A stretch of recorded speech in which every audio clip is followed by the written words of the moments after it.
예, 오늘 아, 말씀을 잘 아시는 내용인가요? 한 번은 뭐 예배 시간에 설교를 들으셨을 수도 있고, 어쨌든 호세아서는 또 유명하니까 예, 대충은 좀 아시지 않을까 하는 생각이 드는데요. 오늘 말씀 보면 그 내 남편이다라고 하는 말씀이 나오죠. 예. 하나님이 내 남편이다라는 히브리어가 있는데 그 바로 이슈라고 합니다. 내 남편이다. 하나님은 내 남편이다. 하나님께서 내 남편 되신다는 사실을 우리가 기억해야 합니다. 짝을 이룬다, 결혼한다는 말은 둘이 하나가 된다는 말이잖아요. 그게 부부고 하나님은 사람 그렇게 만들었죠.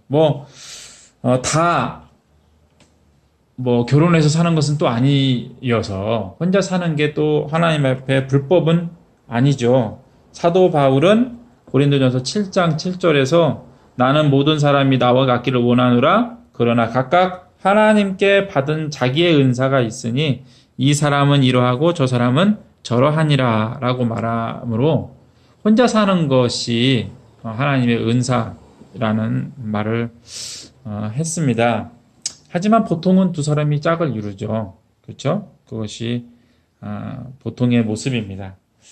요즘에는 경제력이 없어서 결혼을 못하고 결혼을 포기하는 일들도 있지만 그건 경제적인 이유 때문에 그런 것이지 보통은 두 사람의 짝을 이루는 것이 맞죠. 하나님은 아담에게 돕는 배필을 한 명 주셨잖아요. 너무 당연할 수 있는 말인데 하지만 세계의 그 문화들을 보면 일부 다처제를 많이 했습니다. 물론 드물긴 하지만 모계 사회도 있고요. 그 다음에 전에 TV에서 본 내용인데 태평양의 어느 그 섬으로 이루어진 그 문화권에서는 남자가 아기를 낳고서 그냥 집을 나가요. 자연스럽게 집을 나가고 그러면은 아기와 엄마가 남잖아요. 이 아기와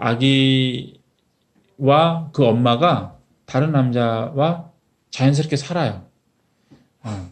그런데 더 재밌는 거는 나갔던 그 남자가 그 집에 와서 살고 있는 그 남편이랑 자연스럽게 얘기를 해요. 되게 특이하더라고요. 그 남편이 오는 것에 대해서 아기의 아빠가 오는 것에 대해서 전혀 거부감이 없어요. 그리고 그 엄마도 전혀 거부감이 없고 그렇더라고요. TV에서 소개된 내용은 그 사랑을 인간적인 그 결혼이라는 것에 묶어두지 않는 문화라고 하면서 소개를 TV에서는 했습니다. 어쨌든 좀 특이했어요. 그래서 아직도 기억이 나는데 몇몇 특이한 모습들이 이 지구상에 있긴 하지만 그래도 결과적으로 보면 결혼은 기본적으로 두 사람의 짝을 이루는 것인 건 분명한 것 같습니다. 성경에 등장하는 사람들은 어떨까요? 그 성경을 보면 아브라함은 아내가 한 명이었을까요? 몇 명이었을까요? 혹시 아시나요? 기억나시나요? 우리가 잘 아는 아브라함의 아내 사라가 있죠. 그리고 사라의 권유로 하갈을 첩으로 들이게 되는데 이게 첩이라는 말이 사실 저는 맞는지 모르겠지만 어쨌든 우리가 보통 첩이라고 이야기를 하고 있습니다. 그래서 23장까지 창세기 23장까지 3장에 보면 이제 사라가 이제 죽게 되는데요. 25장 1절을 보면 아브라함의 두 번째 아내가 나옵니다. 그두라라고 하는 그 두 번째 아내가 있고 아기들도 잘 낳았어요. 사라는 하나밖에 못 낳았지만 다윗의 아내는 몇 명인지 혹시 아세요? 우리 잘 모릅니다. 그 성경에 나온 사람만 아내는 아닐 거예요. 더 있을 것 같은데 왕이었기 때문에. 근데 우리가 잘 알고 있는 아내이지만 아내 아닌 것 같은 미갈 첫 번째 아내였는데 그 다른 남편한테 보내버렸다가 뭐 어쨌든 복잡하죠. 나중에는 그 다윗이 춤추는 걸 보고서 그렇게 비웃었다가 아기를 못 낳았다 뭐 이런 내용의 그 미갈이 있고요. 그 이후로도 많은 여인들이 있는데 성경이 그 사무엘 후서 3장에 보면 뭐 아히노암, 아비가일, 마아가, 학깃, 아비달, 에글라라는 6명의 여인이 또 나옵니다. 미갈 말고도 6명이 나와요. 근데 이 여인들 말고도 아마 더 있을 것 같은데 어쨌든 뭐 그렇게 기록된 여인들은 그렇게 있습니다. 의외로 성경에 나오는 그 남자들의 그 결혼한 모습을 보면 일부 다처제가 좀 있습니다. 그렇죠. 유명한 사람들 중에 이렇게 있고요. 그 중에 아담하고 이삭은 뭐 물론 다른 사람도 여러 있겠지만 아담하고 이삭은 일처였던 것 같아요. 우리가 잘 알다시피 아담은 하와라는 아내가 있었고 이삭은 리브가가 있었죠. 예수님의 제자들은 어땠는지 사실 성경에 잘 안 나와 있어요. 결혼에 대해서 제자들이 뭐 어떻게 결혼했다는지 아내가 몇 명이나 이런 건 안 나오는데 근데 베드로에게 아내가 있었다는 내용은 나옵니다. 그리고 베드로가 사역을 하러 이제 돌아다닐 때 그 아내와 함께 다녔다는 그 바울의 기록이 있죠. 그리고 바울은 미혼이었어요. 이렇게 뭐 성경에도 보면 사실 하나님께서는 한 남자에게 한 여자를 주었는데 성경에 나오는 인물들을 보면 그 사람들이 믿음의 조상일 수도 있고 또 믿음의 사람들일 수 있음에도 불구하고 그렇게 여러 아내를 둔 것을 볼 수 있습니다. 근데 하나님은 왜 일부일처로 처음에 창조하셨을까 생각해 보면 쉽지 않은 뭐 어떻게 보면 또 여러 가지 이유들을 낼 수도 있겠고요. 근데 에베소서 5장 31절 32절을 보면 바울 사도가 예수님과 교회의 결혼을 이야기하고 있어요. 이 이야기를 통해서 보면 그 5장 31절에 뭐라고 나왔냐면 그러므로 사람이 부모를 떠나 그의 아내와 합하여 그 둘이 한 육체가 될지니 이 비밀이 크도다. 나는 그리스도와 교회에 대하여 말하노라 라고 얘기하고 있거든요. 남자와 여자, 남편과 아내에 대해서 얘기를 쭉 하다가 이것은 그러니까 하나님께서 만드신 그 비밀이 크다. 결혼에 대한 비밀이 크다. 근데 이거는 사람에 대한 남녀 간의 이야기가 아니라 교회에 대한 이야기다라고 얘기를 이제 마무리 짓는 건데요. 이 내용을 통해서 볼 때, 사실상 그 성경에는 하나님이 왜 일부일처로 만드셨는지 처음에 그것을 설명하는 내용이 나오지 않습니다. 여기 외에는 하나님께서 일부일체로 창조하신 이유가 하나님께서 일부일처를 행하셨기 때문으로 보여요. 사도 바울의 이 말은 하나님께서 일부일처를 하신 거예요. 예. 그것이 사도 바울이 이 비밀이 크도다 라고 말한 것이죠. 놀라운 일이다. 그래서 예수 믿는 우리들, 교회가 일부일처의 모습을 통해서 나타내는 것은, 어떻게 보면 나타내야 하는 것은 무엇이냐면 하나님께서 교회를 사랑하시고 또 끝까지 사랑하신다는 사실이에요. 우리의 건강한 결혼 생활을 통해서 우리도 사실 부부가 좋고 그 가정이 행복하고 좋은데 그 결혼 생활을 통해서 하나님이 어떠한 분이신지 나타내는 한편의 드라마가 된다는 것이에요. 우리의 가정이 잘 만들어진 하나님을 나타내는 상징이 된다는 거죠. 우리가 교회에다가 십자가를 많이 붙여놓잖아요. 그런데 십자가는 목에 걸기도 하고 귀에 걸기도 하고 그러지만 남편과 아내와 자녀라고 하는 이 가정, 특별히 남편과 아내라고 하는 이 관계는 하나님과 교회를 잘 설명해주는 상징이라는 것이죠. 우리의 가정이 하나님을 나타내는 도구가 될 수 있다는 것입니다. 살아있는 도구인 것이죠.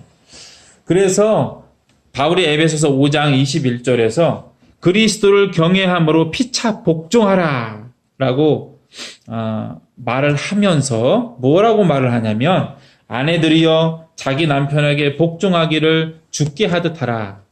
남편들아 아내 사랑하기를 그리스도께서 교회를 사랑하시고 그 교회를 위하여 자신을 주심같이 하라 라고 말한 것은 가부장적인 문화가 옳기 때문에 너희가 그렇게 해야 한다라는 취지로 말을 한 것이 아니라 이 가정을 통해서 예수 믿고 있는 가정, 예수 믿는 남편, 예수 믿는 아내를 통해서 예수 그리스도의 구원하심과 사랑하심을 나타내라라는 의도를 갖고 있습니다. 그것이 예수 믿는 사람이 마땅히 보여야 할 행동이라는 거예요. 마땅히 보여야 할 모습이라는 사도 바울의 가르침인 것입니다. 폭력은 나쁜 것인데 군인과 경찰은 싸우는 것을 연습하잖아요. 전쟁을 훈련하죠? 마찬가지예요.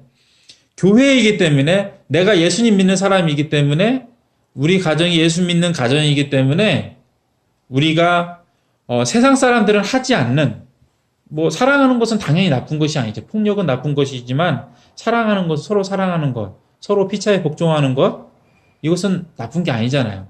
네. 하지만 세상에서는 쉽게 볼 수 없는 것이죠.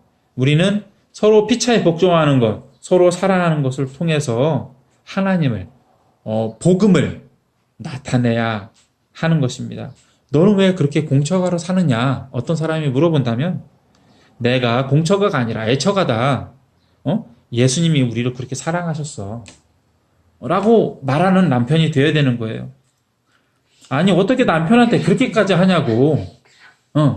어떻게 남편한테 그렇게까지 하냐.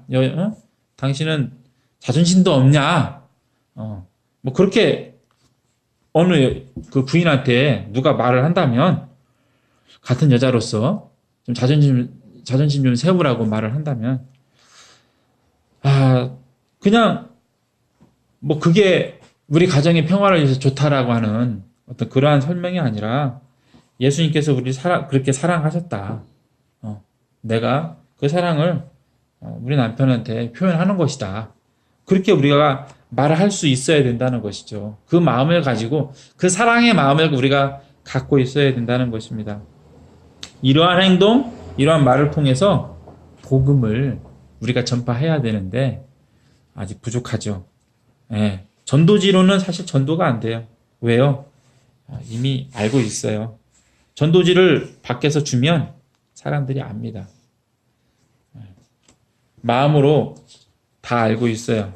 마음으로 동의는 하지 않죠. 종이를 받더라도. 그래서 우리가 관계전도라고 하는데 나를 통해서 내 가정을 통해서 이러한 모습이 나타나야만 전도가 되는 것이죠. 그래서 우리가 바울의 가르침대로 하나님께서 원하시는 바대로 우리가 서로 그리스도를 경외함으로 피차 복종하여서 복음을 나타내는 가정을 이루어야겠습니다. 그리고 하나님은 가부장적인 모습을 가르치신 적이 없어요. 성경에 보면. 성경에서 가부장적인 문화가 그 모습이 나타나는 것은 언제이냐면 아담과 하와가 범죄한 이후입니다. 이것 또한 우리가 알아야 할 지식입니다. 그래서 가부장적인 것을 주장하거나 누가 어떤 권한을 취하려고 하는 그런 세상의 어떤 논리를 따라가서는 안 됩니다. 호세아 이야기에서도 마찬가지예요. 호세아서에서 유명한 구절들과 이야기들이 많이 있는데 그 처음 부분에 있고 또 설교를 통해서 많이 들었을 우리 1장 2절 호세아서 1장 2절에 나오는 충격적인 하나님의 말씀이 있습니다. 여호와께서 처음 호세아 선지자에게 말을 거시는데 어떤 말씀을 하셨냐면 2절에 보면 뭐라고 나와 있냐면 너는 가서 음란한 여자를 맞이하여 음란한 자식들을 낳으라. 이 말씀을 하신 거예요. 선지자에게, 호세아라는 사람에게 처음 주시는 말씀인데, 너는 가서 음란한 여자를 맞아라. 2절에 그렇게 나와 있어요. 여호와께서 처음 호세아에게 말씀하실 때 음란한 여자를 맞아라. 충격적인 말씀이죠. 이건 정말 충격적인 말씀인 것 같아요. 이 말씀이 어떻게 하나님께서 이렇게 하셨는지 사실 이해가 안 될 수 있습니다. 그런데 이 말씀이 하나님께 이루어져요. 하나님께서 이 말씀을 행하십니다. 우리가 오늘 읽은 말씀에 나와 있어요. 19절을 보면 내가 너에게 장가들어 영원히 살되 공의와 정의와 은총과 긍휼이 여김으로 네게 장가들며 신실함으로 네게 장가들리니 네가 여호와를 알리라. 여기서 너는 누구입니까? 이스라엘이에요. 예, 하나님을 모르는 이스라엘입니다. 모든 사람들이죠. 예.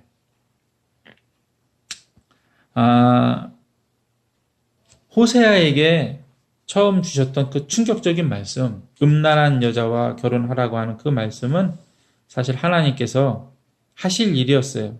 그리고 하셨고요. 그리고 예수님 안에서 온전히 이루신 일입니다. 이것이 그리고 복음입니다. 우리가 하나님의 자녀가 되었어요. 이 복음은 처음부터 주신 말씀이죠. 사람이 범죄로 말미암아 심판의 말씀을 받았을 때 그때 선포되었고 그리고 우리가 믿고 누리는 복음의 내용이에요. 일부 일처제가 주는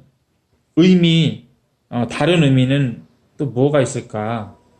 물론 앞에서 말한 대로 그 예수님께서 교회에